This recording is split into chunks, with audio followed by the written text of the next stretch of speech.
자, 오늘 다 같이 읽으실 성경 말씀은 고린도전서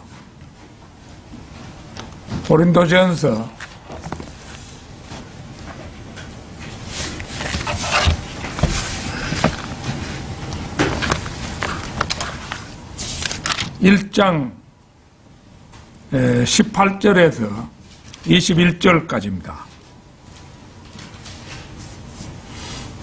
고린도전서 1장 18절에서 21절까지 말씀 다 찾으신 줄 알고 받들어 읽겠습니다. 십자가를 전파하는 것이 멸망하는 자들에게는 어리석은 것이지만 구원을 받은 우리에게는 하나님의 능력이라. 기록되기를 때가 지혜 있는 자들의 지혜를 멸하고 총명한 자들의 명철을 없애리라 하였느니라. 지혜 있는 자가 어디 있느냐? 학자가 어디 있느냐? 이 세상의 변론가가 어디 있느냐? 하나님께서 이 세상의 지혜를 어리석게 만드신 것이 아니냐? 하나님의 지혜에 있어서는 세상이 그 지혜로 하나님을 알지 못하였기에 하나님께서 복음 전파의 어리석음으로 믿는 자들을 구원하시기를 기뻐하셨느니라. 자, 이 본문 말씀에 나와 있는 그대로 좀 길긴 합니다만은 복음 전파의 어리석음으로 믿는 자들을 구원하시는 하나님, 복음 전파의 어리석음으로 믿는 자들을 구원하시는 하나님, 이런 제목으로 말씀을 드리겠습니다. 세상 사람들은 저마다 마음 내키는 대로 종교를 택해서 믿습니다. 종교에는 불교, 유교, 기독교, 천주교, 이슬람교, 도교 등 참으로 다양합니다. 불교에도 조계종, 천태종, 진각종, 화엄종, 선종, 정토종 등이 있고 기독교의 종파는 그보다도 훨씬 더 많아서 침례교, 장로교, 감리교 등의 통일교, 하나님의 교회, 여호와의 증인, 마릴성도 예수 그리스도 교회, 신천지 등 이단 종파에 이르기까지 300여 개가 넘는 종파들이 난립하고 있는 것이 현실입니다. 여기에다 개개인들의 무신론이라는 것까지 합하면 실로 세상에는 엄청난 수의 종교가 존재하고 있는 셈입니다. 우리가 즐겨 부르는 찬송가 가운데 내 주를 가까이 하려 함은, 이런 찬송가 여러분 모르시는 분 없죠? 그 3절 가사를 보면 천성에 가는 길 험하여도 생명길 떠나니 은혜로다로 되어 있는데, 이 가사를 곰곰이 마음에 새겨볼 때 유일무이한 생명길을 택한다는 것이 얼마나 험난하고 어려운가를 잘 보여준다고 하겠습니다. 고린도전서 4장 4절 찾겠습니다. 한 장만 더 넘기면 그 나오는데요. 4장 4절. 고린도 전서가 아니고 고린도 후서입니다. 고린도 후서 4장 4절.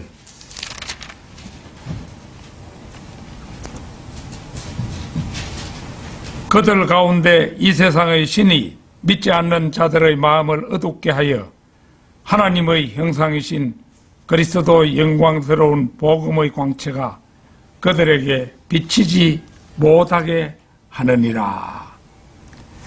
여기서 말하는 이 세상 신은 사탄을 말합니다. 5번째 그룹으로도 불리고 용이라고도 불리는 옛뱀 사탄을 가리키는 말입니다. 바로 이 자가 믿지 않는 사람들의 마음을 어둡게 하여 참빛인 예수 그리스도를 보지 못하게 한다는 것입니다. 복음을 전하는 사람들은 야구의 타자들과도 같습니다. 타자들인 우리가 거리에서 복음의 볼을 쳐내면 대부분 사람들이 받지 못합니다. 달리 말하면 우리가 하나님의 말씀의 씨앗을 뿌릴 때 마귀인 공중의 새들이 멀리 낚고채 가고 역경의 태양이 복음 안에 뿌리가 없는 자들을 말려 죽이는 것이 현실입니다. 고린도 후서 4장 4절 바로 앞절 3절 보겠습니다. 만일 우리의 복음이 가려졌다면 그것은 구원받지 못한 자들에게 가려진 것이라. 어떤 이들은 다른 이들보다 복음을 더 쉽게 깨닫습니다. 예컨대 소경 바디메오가 구원받는 것이 타소의 사울보다 훨씬 더 쉽다는 것입니다. 바울은 구원으로부터 멀리 떨어져 있었기에 그는 스테판을 죽이는 일에 찬동했습니다. 그러나 그는 주님께서 이방인의 사도로 점 찍어서 그를 필요로 하셨기에 그로 하여금 예수 그리스도를 보게 하기 위해서는 특별한 수단이 필요했습니다. 단순히 단순한 그런 복음을 가지고는 이 사울 같은 이 사도 바울이 나중에 되었지만은 사울 같은 사람은 아주 지식인이고 이러기 때문에 이거 보통의 방법으로는 그 사람을 하나님을 믿도록 할 수가 없는 거예요. 그래서 그로 하여금 그리스도를 보게 하기 위해서 그를 빛으로 떨어뜨려 눈멀게 하실 수밖에 없었습니다.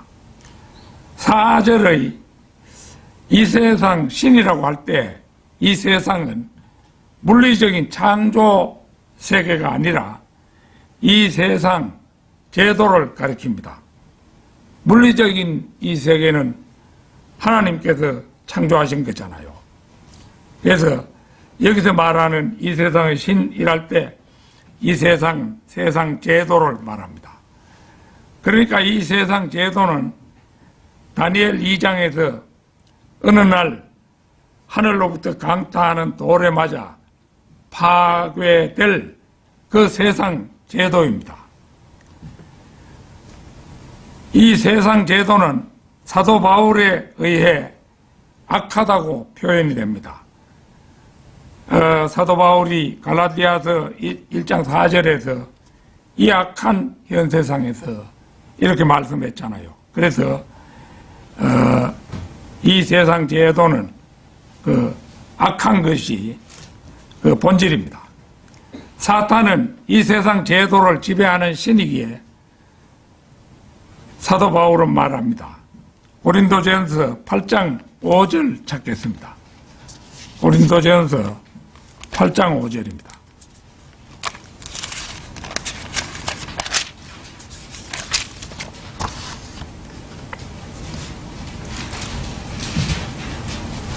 비록 하늘에나 땅에나 신들이라고 불리는 많은 신들과 많은 주들이 있어도 여기를 보면 사탄은 예레미야 10장 11절 말씀 그대로 하늘과 땅을 짓지 아니한 신들이 바로 그 실체입니다. 이 세상 신들의 실체가 하늘과 땅을 짓지 않은 그런 신들이에요. 그리고 이들은 태초의 아침에 천사들로 구성된 합창단의 지휘자 루시퍼는 이제 마귀가 되고 그 졸개들은 시편 82편의 신들이라고 불리며 이전에는 하나님의 아들들이라 불렸던 자들입니다. 이 세상 신은 이 세상 모든 종교를 문어발식으로 경영하는 경영의 귀재며 대가입니다. 이 세상의 잡다한 종교들의 근원을 거슬러 올라가 보면 대부분의 종교가 맨 위에 사탄이 군림하고 있고, 기독교 종파들도 대부분은 그 근원에는 사탄이 시치미를 뗀 채 도사리고 있는 것이 현실입니다. 따라서 오늘의 본문 말씀은 이런 사실을 염두에 두고 그 본래의 의미를 파악해야 함은 물론입니다. 복음 전파의 어리석음으로 믿는 자들을 구원하시는 하나님. 첫째는 세상 사람들이 교육을 통해 하나님을 알려고 하지만 하나님께서는 복음 전파의 어리석음 쪽을 택하셨다는 말씀입니다. 십자가를 전파하는 것이 멸망하는 자들에게는 어리석은 것이지만 구원을 받은 우리에게는 하나님의 능력이라. 이 구절은 복음 전파자들이 꼭 외워두어야 할 좌우명으로 참으로 위대한 말씀입니다. 하나님의 능력은 반드시 성령님에게만 있는 것이 아닙니다. 하나님의 능력은 복음 전파자들이 십자가를 전파하는 데에도 있습니다. 우리가 십자가에 처형되신 예수 그리스도를 전파하는 자리에 서 있고 우리 자신을 십자가에 못 박아 버린 삶을 살고 있다면 그것은 하나님의 능력입니다. 로마서 1장 16절 찾겠습니다. 로마서 1장 16절.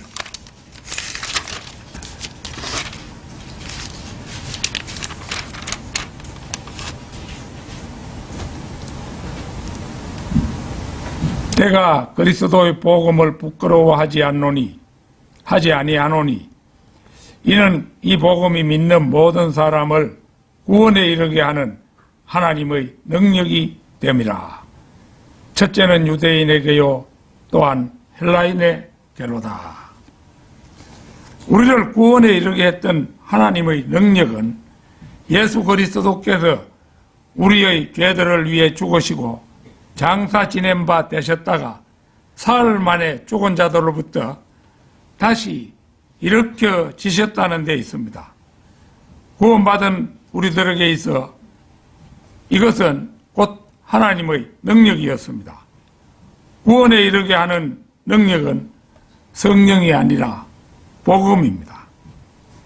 요즘 유튜브에 보면요, 떠도는 동영상 가운데 이 기쁜 소식을 이란 찬송을 부르는 동영상들이 많이 떠 있습니다. 저도 그 장로교회에 다닐 때 부흥회 때마다 이 기쁜 소식을 이거 얼마나 많이 불렀는지 모릅니다. 그게 이제 요즘 떠도는 동영상에는 많은 젊은 남녀들이 탬버린 같은 것을 들고 몸을 흔들며 부르는 동영상들입니다. 그 1절 가사가 이렇습니다. 이 기쁜 소식을 온 세상 전하세. 큰 환난 고통을 당하는 자에게 주 믿는 성도들 다 전할 소식은 성령이 오셨네, 성령이 오셨네, 성령이 오셨네. 내 주에 보내신 성령이 오셨네. 이 기쁜 소식을 온 세상 전하되 성령이 오셨네. 언뜻 보면 이 찬송은 옳은 듯이 보입니다. 근데 사실은 이 찬송에는 교묘한 속임수가 숨겨져 있습니다. 즉 구원에 이르게 하는 능력이 성령에 있다고 교묘하게 호도하고 있음을 알 수 있습니다. 따라서 이런 류의 찬송은 불길 같은 주성령이라는 찬송가도 있는데 이런 것과 더불어서 오순절 은사주의자들의 불경건한 찬송임을 알 수가 있습니다. 그러나 그 예리한 눈이 없으면 이 찬송 맞잖아 하고는 이 기쁜 소식을 이걸 대고 부르려고 할 것입니다. 앞서 구원에 이르게 하는 능력은 성령이 아니라 복음이라고 했듯이 구원에 이르게 하는 능력은 복음에 있다는 거예요. 성령이 오셨네 뭐 이래가지고 구원을 이제 우리가 예수 그리스도를 영접하고 거듭날 때 이제 성령이 우리 안에 들어오시는 거잖아요. 그래 되니까 구원에 이르게 하는 능력은 성령이 아니라 복음이라고 이미 말했었습니다. 십자가를 전파하는 것이 멸망하는 자들에게는 어리석은 것이지만 구원을 받은 우리에게는 하나님의 능력이라. 이 복음 전파가 하나님의 능력이 되어서 사람의 마음을 두드릴 때 그것에 한 개인이 반응하고 그 사람에게 성령이 임해서 비로소 거듭남이라는 기적이 일어나게 되는 것입니다. 첫째는 유대인에게요, 또한 헬라인에게로다. 복음은 먼저 유대인에게 전해졌다가 후에 유대인에게 거부되고 이방인으로 옮겨갔다는 의미입니다. 즉 유대인들은 사도행전 2장에서 복음을 들었고 3장에서도 들었으며 4장에서도 들었으되 박해였고 5장 6장에서도 박해하더니 7장에서는 스테판이 죽임을 당하는 사태로까지 발전했습니다. 이어서 8장, 9장, 10장, 11장, 12장을 거쳐 13장에서는 성령으로 충만하여 복음을 전파하던 바울의 설교를 듣고 반박하고 모독함으로써 성령을 모독하기에 이르렀고 14, 15, 16, 17장 그리고 18장에 이르러서는 끝내 박차버렸으며 대신 복음이 있는 곳에는 언제나 이방인들이 자리 잡게 되었는데 8장에서는 에티오피아 내시가 구원받았고 10장에서는 코넬료가 구원받았으며 16장에서는 루디아와 빌립보 간소가 구원을 받습니다. 물론 이 과정에서 유대인들은 완전히 뒤처지고 마는 것이 사도행전에 나타난 교회사입니다. 복음 전파의 어리석음으로 믿는 자들을 구원하시는 하나님.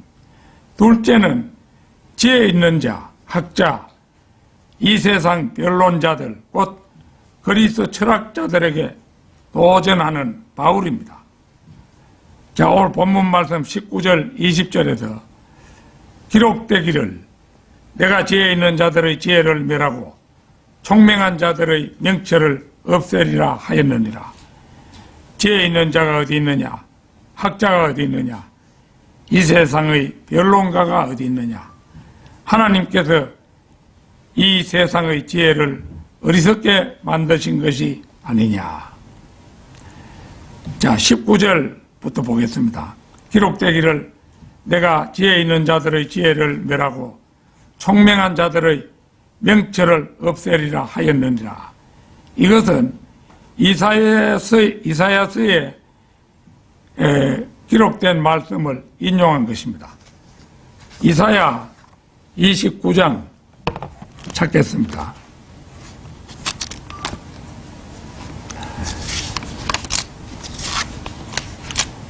이사야 29장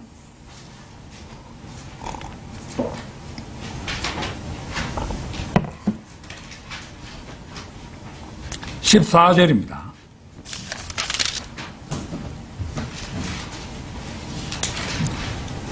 그러므로 보라, 주께서 말씀하시기를 이 백성이 입으로는 나를 가까이 하며 그들의 입술로는 나를 존경하나 그들의 마음은 내게서 멀리 떠났으며 나를 향한 그들의 두려움도 사람들의 법규로 가르친 것이라.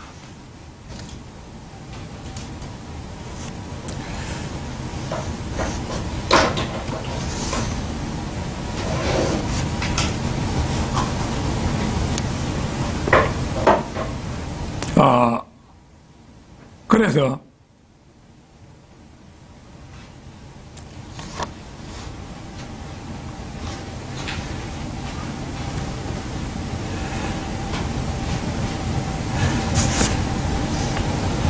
조금 내가 이걸 잘못 인용했는가 약간 차이가 있는 거래.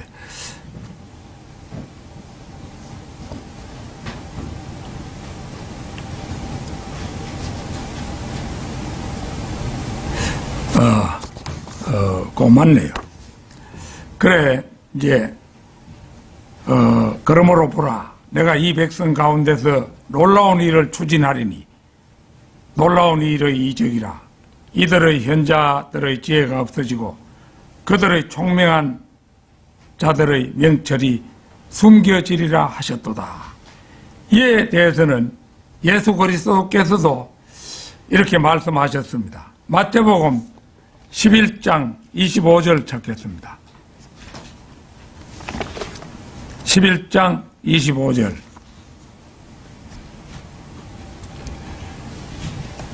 그때 예수께서 대답하여 말씀하시기를 오 하늘과 땅의 주이신 아버지시여 이런 일들을 지혜롭고 슬기로운 자들에게는 숨기시고 어린 아기들에게 나타내심을 감사하나이다. 예수 그리스도께서 기뻐하신 것은 그분이 계시하는 사람만이 그분의 뜻을 알 수 있다는 말입니다. 이것은 궁극적으로 예수 그리스도의 절대권으로 그분을 통하지 않고는 아버지께로 갈 사람이 전혀 없음을 보여주는 말씀입니다. 지혜 있는 자가 어디 있느냐? 학자가 어디 있느냐? 이 세상의 변론가가 어디 있느냐? 바울은 지금 헛된 논쟁을 일삼는 현대의 논쟁자들과 철학자들에게 도전하고 있습니다. 하나님께서 이 세상의 지혜를 어리석게 만드신 것이 아니냐. 20절 하반절인데요. 예수 그리스도의 십자가는 세상의 모든 것을 엉망으로 만들어 놓고 있습니다. 이 세상에서 자신들의 머리가 좋고 똑똑하다고 생각하는 모든 사람들은 그리스도의 십자가 앞에서 맥을 못 주고 고개를 떨구고야 맙니다. 하나님께서 이 세상의 지혜를 어리석게 만드신 것이 아니냐. 하나님께서 이렇게 만들어 놓은 까닭이 무엇이겠습니까? 시편 39편 5, 6절 찾겠습니다.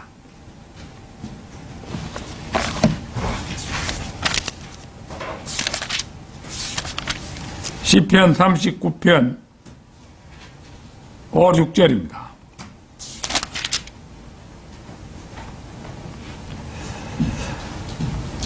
보소서 주께서 내 날들을 손너비만큼 주셨으므로 내 연수가 주 앞에서는 없는 것 같사오니 진실로 가장 좋은 상태에 있는 모든 사람도 다 헛될 뿐이니이다 셀라. 진실로 사람마다 헛된 그림자같이 걸어다니며 진실로 그들이 헛되이 분주하니 재물을 쌓으나 누가 그것을 가질지 알지 못하나이다.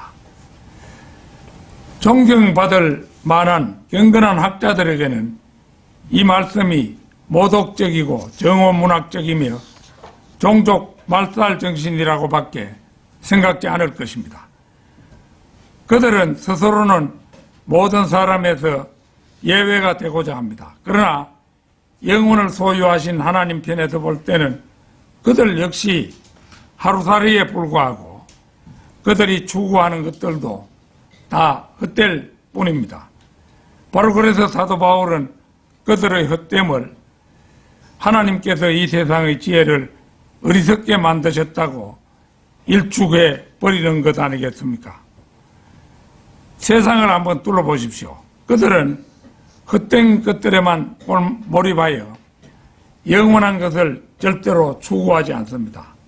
하나님께서 이들에게 진작부터 하신 말씀이 있습니다. 누가복음 12장 20절 찾겠습니다.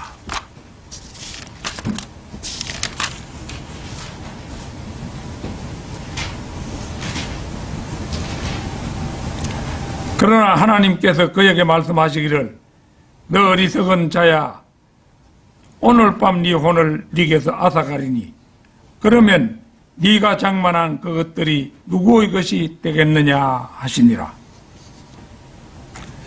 여기서 바로 시편 39편 6절 우리가 조금 전에 읽은 것, 진실로 사람마다 헛된 그림자같이 걸어다니며 진실로 그들이 헛되이 분주하니 재물을 쌓으나 누가 그것을 가질지 알지 못하나이다 라는 고백은 인간 스스로의 무력함을 통렬하게 설파하는 말씀이 아닙니까? 복음 전파의 어리석음으로 믿는 자들을 구원하시는 하나님. 셋째는 세상 사람들은 어리석게도 하나님을 교육을 통해서 알려고 하지만 그 방법으로는 하나님을 알지 못한다는 것입니다. 하나님의 지혜에 있어서는 세상이 그 지혜로 하나님을 알지 못하였기에 하나님께서 복음 전파의 어리석음으로 믿는 자들을 구원하시기를 기뻐하셨느니라.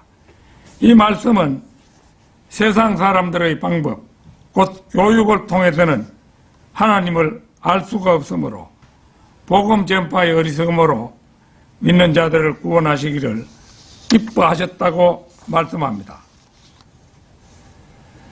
하나님께서 복음 전파의 어리석음으로 믿는 자들을 구원하시기를 기뻐하셨느니라. 복음을 전파한다는 것은 하나님의 말씀을 전파하는 것에 다름 아닙니다. 전도서 5장 3절을 보겠습니다. 전도서 5장 3절입니다.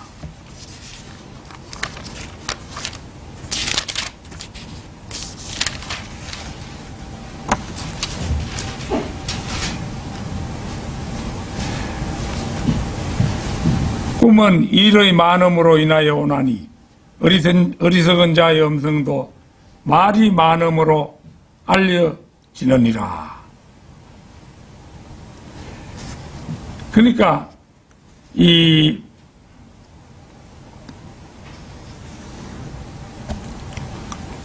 전도서 5장 3절의 말씀, 이게 이제 여기 보면은 어리석은 자의 음성도 말이 많음으로 알려진다. 이 말씀이 나오는데 우리가 전하는 복음 역시 말이 많음으로 알려지게 됩니다. 입을 다물고 있으면 복음은 전파되지 못합니다. 바로 그래서 그리스도인들은 말이 많은 사람들입니다. 진정한 그리스도인의 입에서는 복음의 소리가 떠나서는 안 되는 것입니다. 바울은 고린도전서 4장 10절에서 우리는 그리스도를 위하여 어리석은 자들이라고 고백합니다. 길모퉁이에 서서 지나가는 사람들을 향하여 복음을 전하는 사람들 같이 바보처럼 보이는 사람도 없을 것입니다. 그러나 하나님을 기쁘시게 하려면 이런 식으로 하는 것 외에는 다른 방법이 없습니다. 하나님께서 복음 전파의 어리석음으로 믿는 자들을 구원하시기를 기뻐하셨느니라. 이 말씀이야말로 성경 전체를 통틀어 하나님께서 바울의 입을 통하여 말씀하신 가장 위대한 유머라고 할 수 있습니다. 냉정히 생각건대 바울보다 현명한 사람이 또 어디 있습니까? IQ가 170이나 되었다는 아인슈타인인들 바울만큼 현명했겠습니까?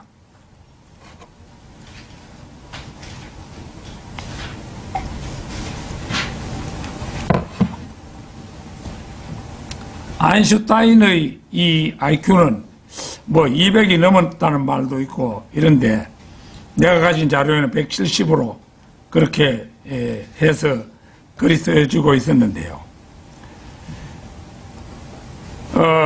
일찍이 루트 교회 어느 목사가 이제 아인슈타인에게 성경 말씀을 전가한 적이 있었다고 합니다. 목사가 성경을 펴자 아인슈타인은 대뜸 당신은 성경을 믿는 만큼 수학도 진리라는 걸 믿습니까? 하고 물었다고 합니다.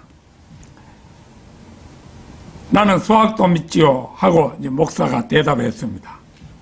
그러자 아인슈타인은 맞아요. 수학 공식의 신뢰성은 하나님의 신뢰성과 맞먹지요. 이렇게 대답했다고 합니다. 그의 말에 절대로 동의할 수 없었던 목사는 수학 공식이 어떻게 하나님과 맞먹는단 말입니까? 수학 공식은 하나님이 세워놓으신 법칙의 일부에 지나지 않는다고 생각합니다.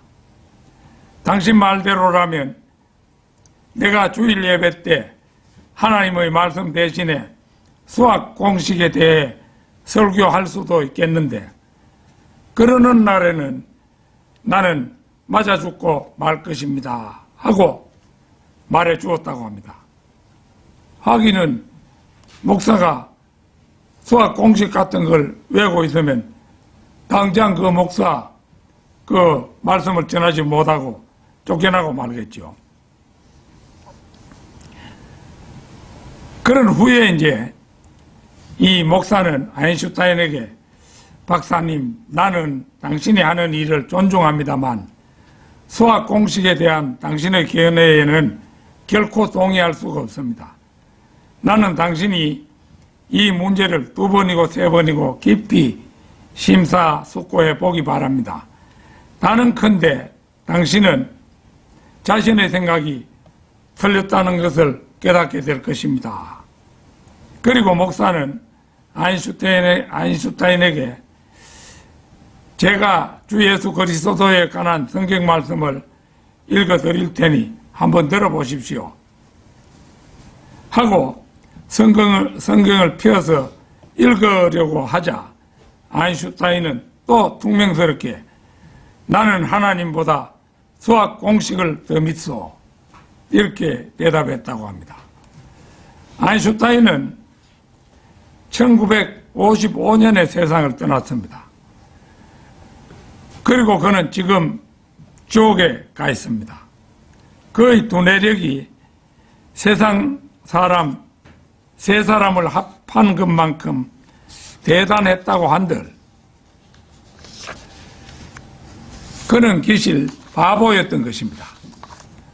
그는 육신적인 사람이었고 마귀에게 사로잡힌 천치였습니다. 마귀는 자신의 머리가 좋다고 생각하는 자들을 그런 식으로 미혹하여 지옥에 보내버립니다. 우리가 그 고린도후서 4장 4절 그 사람들의 눈을 어둡게 하는 그 존재가 마귀잖아요. 그게 미혹해서 지옥으로 보내는 것이죠. 마귀는 사람들에게서 지옥 보낼 수 있는 온갖 근거를 얼마든지 찾아내는 재주를 갖고 있는 것입니다. 저는 우리 김천에 있는 고모부님께 복음을 여러 번 전했는데 그분이 복음을 전할 때마다 받아들이질 않아요. 그거 물론 그분 잘못도 있겠지만은 그분만의 잘못은 아니겠지요. 이 세상 신이 그분의 마음을 가려버리기 때문에 커튼을 딱 치면은 바깥 세상이 안 보이잖아요. 그 마귀가 와서 커튼을 딱 치는데 딱 치면 아무것도 안 보이잖아요. 그러니까 아무리 복음을 전해도 그런 사람에게는 전해지지 않는다는 것이죠. 결론적으로 우리의 구원은 복음 전파의 어리석음의 음성에 경청하여 이루어졌고 우리 누구나 그렇지요. 복음 전파의 어리석음의 음성에 경청해서 이루어졌습니다. 우리를 통한 복음 전파의 어리석음으로 말미암아 믿음은 다음 세대로 전수를 거듭하게 됩니다. 십자가를 전파하는 것이 멸망하는 자들에게는 어리석은 것이지만 구원을 받은 우리에게는 하나님의 능력이라 실로 위대한 말씀이 아닐 수 없습니다. 우리는 이 하나님의 능력인 복음의 말씀을 전하기에 우리의 열과 성을 다해야 할 것입니다. 우리는 흔히 페스트, 스페인 독감, 천년두, 에이즈 등을 가장 무서운 질병으로 알고 있는 사람이 많습니다. 그러나 역사상 가장 많은 인명을 앗아간 질병은 폐결핵이었습니다. 결핵으로 죽은 사람은 지난 200년 동안만 해도 10억 명이 넘는다고 합니다. 20세기 초반에는 유럽에서 7명 중 1명이 폐결핵으로 사망했다고 하니 실로 무서운 질병이 아닐 수 없습니다. 일제강점기와 해방을 전후해서 우리나라 사람들도 폐결핵으로 죽은 사람이 부지기수였습니다. 문학인들만 해도 시문학의 박용철, 동백꽃의 김유정, 날개를 쓴 이상 등이 모두 폐결핵으로 요절했습니다. 문인 가운데 아주 유명했던 이광수는 그 폐결핵에 걸렸었는데 그 자기 부인을 허영숙이라고 일본에 가서 유학할 때에 이 허영숙과 이제 그 의과대학에 다니고 있던 허영숙과 연애를 해가지고 결혼했어요. 그 바람에 이제 철저하게 위생 관리를 해가지고 이제 이광수는 살아남았죠. 우리 집에도 폐결핵의 폐해가 컸습니다. 우리 아버님도 그랬고, 우리 큰 고모부, 둘째 고모부, 그 두 분 다 폐결핵으로 돌아가셨고, 막내 고모님은 폐결핵에 걸렸다가, 그래도 치료약이 많아서 살아남아서 지금도 살아 계십니다. 나는 얼마든지 폐결핵에 걸려서 죽을 수도 있었는데 하나님께서 이 폐결핵균을 견딜 수 있는 어떤 저항력 같은 게 좀 있었던가 봐요. 그래서 내 주위에서 많은 사람들이 폐결핵으로 세상을 이별했는데도 불구하고 저는 그 폐결핵 근처에도 가보지 못했으니까 그 참 하나님의 축복이라고 할 수 있죠. 그런데 우리 인생에서 가장 치명적인 병은 죽어서 지옥에 가는 병입니다. 인류 역사가 시작된 이래 마지막 날까지 약 9천억 명이 이제 살다 갔고 또 현재도 살고 있고 그 이제 우리 인류 역사 마지막까지 살아가는 사람 숫자가 9천억 명이라는 거예요. 이렇게 이제 르크만 목사님이 파악했는데요. 이 가운데 약 20억 명이 구원받았고 마지막 날까지 구원받은 사람이 9천억 명 가운데 20억 명이라는 거예요. 그 다음에 선악간에 분별이 없는 어린아이들도 20억 명이나 된다고 합니다. 인도, 아프리카, 중국, 오지 이런데 어린이들이 좀 많습니까? 어린이들도 믿어서 구원받은 사람 숫자와 똑같이 20억 명이에요. 그러면 믿어서 구원받은 사람 20억 명에 어린이들을 합하면 40억 명이잖아요.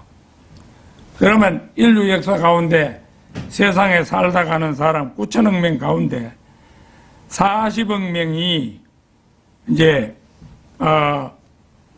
최종적으로 새 예루살렘에 들어가는데 이거 비율이 어떠냐 하면은 225명 대 1이라는 거죠. 그러니까 225명이 지옥에 갈 때 겨우 한 명이 새 예루살렘의 입주자가 된다는 것입니다. 결국 9천억 명 가운데 40억을 제외한 8,960억 명이 지옥으로 간다는 것이니 구원받은 우리가 얼마나 큰 수혜자가 된 것인가를 생각해 볼 때 놀랍고 감격스러운 일입니다. 아무쪼록 우리는 남은 생애에 시간을 모두 바치고 힘을 모두 바쳐서 복음을 전해도 다 갚지 못할 은혜를 입은 것이 바로 우리들입니다. 그래서 남은 날 동안 기회 주어질 때마다 십자가를 전파하는 우리 모두가 되기를 소망합니다.